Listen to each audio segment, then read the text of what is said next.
मोहब्बत और डाउनलोडिंग कभी अधूरी नहीं छोड़नी चाहिए। दोबारा शुरू करना बहुत मुश्किल हो जाता है।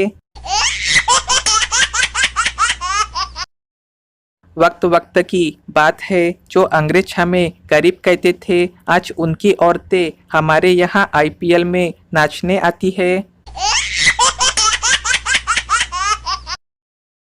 पति बोला, डार्लिंग कल सुबह क्या तुम मेरे साथ योग क्लास में चलना चाहोगी? पत्नी, तुम कहना क्या चाहते हो? मैं क्या मोटी हो गई हूँ? पति, अरे ऐसी बात नहीं है, नहीं जाना चाहती तो मत चलो। पत्नी, तुम्हारा मतलब है मैं आलसी हूँ? पति, तुम ऐसे गुस्सा क्यों कर रही हो? पत्नी, अब तुम्हें लग रहा है कि मैं हमेशा झगड़ती रहती हूँ। पति, अरे मैंने ऐसा कब बोला? पत्नी, अच्छा मतलब अब मैं झूठ बोल रही हूँ। पति, अच्छा बाबा मैं भी नहीं जाता। पत्नी, अब समझी मैं, दरअसल तुम खुद मुझे ले जाना नहीं चाहते थे और अब बहाने बना रहे हो। तुम्हारा तो हमेशा से यही काम रहा है, सारी गलती मेरी ही है। पत्नी बस लगातार पति को कोसती रही और पति बेचारा चुपचाप बैठा सारी रात यह सोचता रहा कि आखिर उसने ऐसा क्या पूछ लिया जो उसकी यह हालत कर दी गई।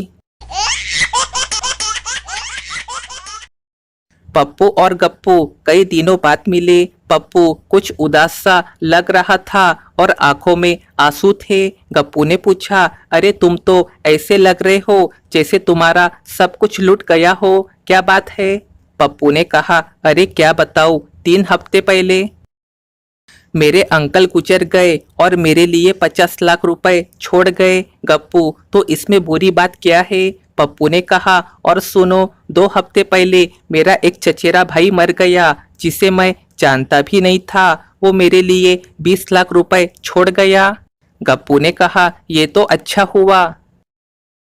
पप्पू ने कहा, पिछले हफ्ते मेरे दादाजी नहीं रहे और वो मेरे लिए पूरा 1 करोड़ छोड़ गए। गप्पू ने कहा, ये तो और भी अच्छी बात है, पर तुम इतना उदास क्यों हो? पप्पू ने कहा, इस हफ्ते कोई नहीं मरा।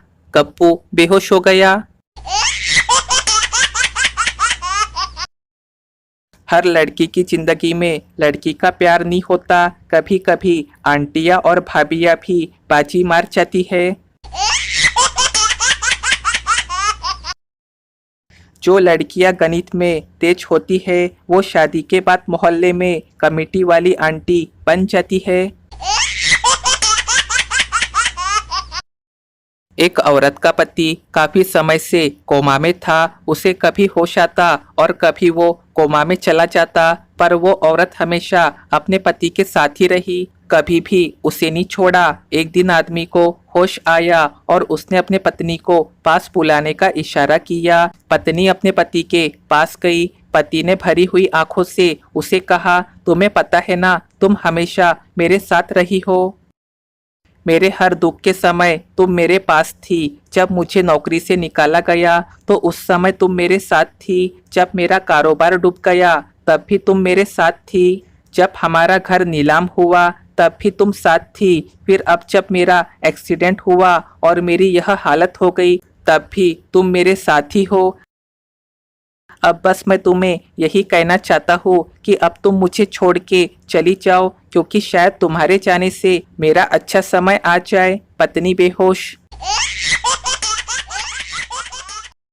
एक अर्थशास्त्री ने बड़े ही सुंदर तरीके से 2 पत्नियों को रखने की व्याख्या दी है। पहला, इससे एकाधिकार समाप्त होता है। दूसरा, प्रतिस्पर्धा बनती है। तीसरा, यदि आपके पास एक पत्नी है तो वो सिर्फ आपसे लड़ेंगी। चौथा, यदि आपके पास 2 पत्नियां हैं तो वे दोनों आपस में आपके लिए लड़ेंगी। फर्क समझे और फैसला ले। विशेष चेतावनी, हमारा ऐसा कोई अनुभव नहीं है और न ही किसी दुष्परिणाम की जवाबदारी लेता है। पढ़ने वाले अपने स्वयं के हौसले और विवेक से काम ले। धन्यवाद। प्रोफाइल पिक पे फिदा होने वाले वीडियो कॉल पे जुदा हो जाते हैं। फेसबुक पे पत्नी ने अपना स्टेटस अपडेट किया, जानू कब से इंतजार कर रही हूँ, कब आओगे, तुम्हारी बहुत याद आ रही है।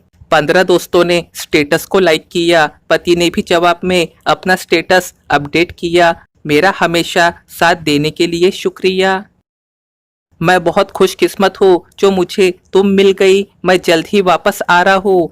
20 लोगों ने स्टेटस को लाइक किया। सास और साली ने कमेंट किया व्हाट्सएप पर, पत्नी कब से इंतजार कर रही हूँ, घर कब आओगे।